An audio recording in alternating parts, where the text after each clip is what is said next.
Và khi phần chỉ cú cho biết cho lâu nên lúc dân chỉ bố đầu trồng nên tranh hậu núp lâu tôi đi biết chạy bao châu nó nói do hay cho lâu cho cả sự quấy tôi bị xử trâu cho lúa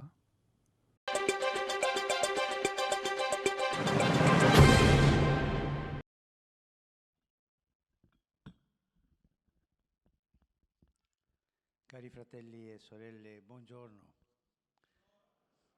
Il racconto cho lúa hậu tận biblico chia con tàu il hay chuyển tu linguaggio hu nó hề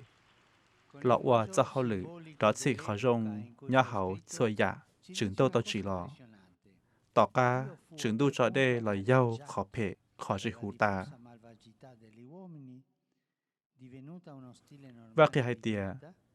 có tại pensò Giêsu di tao hay cho nó apprezzarli, hề adoperarli e do sản decidere tua di bé eliminarli. do kế lồng xê chia Una soluzione nhà hậu cho radicale. kế chợ giàu cơ Potrebbe thế nên persino chính tổng avere trao bé sợi un đời tiề paradossale risvolto di misericordia. số tiền nên cui Niente dòng xử più lý nó male, hề tiền nên niente più storia,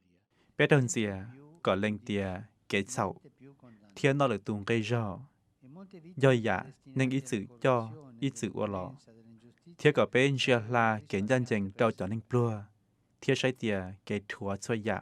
buồn chi bé qua chuyển tu L'occasione chỉ lon tới rimane do sempre ý dạ attuale. chỉ trình Il chính Santo Patriarca deve ancora và khi hành intercedere gì per tiề noi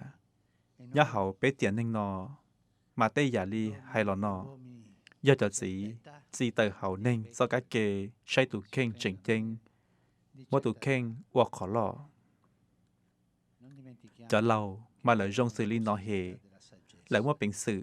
tua di bê cho rialiare dạ dòng trai trovando nó questa strada thia di bán tua corruzione bê non cờ porta a đỏ sành nulla, tàu tìa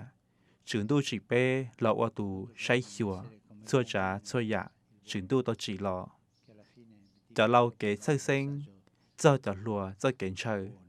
di kế nostra xá vita. thia kế lu mà Io chỉ rivolgo un nho appello oggi dẫu qua lu xua hù trâu chống lệnh a tutte le persone thia dẫu do cho kế che sấy hanno certa qua età cho e lâu hanno nhẹ cho discerno. lùa tiệt chia nó Stiate attenti, voi avete la chứ nuôi cho responsabilità lù phồng mong di rong bông denunciare trâu cho la lâu vì corruzione cho lâu mua trả bệnh sự umana của nella tí quale nỉnh si vive e nella cần quale nó và khi phần va cụ avanti xa có sẽ questa đời khi nuova chia đã primavera del dùng trần nó relativismo hề totalmente thế relativo bây giờ ship ba chỉ luôn có che chia tutto giờ possa luôn có dùng ripetersi. chia lò chạy cái sơ Andiamo sinh avanti. thế cái bạc họ Il giờ mondo luôn tiệt tê lợi toàn ha tê bisogno, ha necessità nó di hề nông giovani chuyển tu cho forti che chạy vadano chạy avanti chuyển e dei tu vecchi phồng mong rong saggi. trâu nó hề Chiediamo al theo Signore bu la ilung tu grazia della chia saggezza. trâu nó hề Grazie.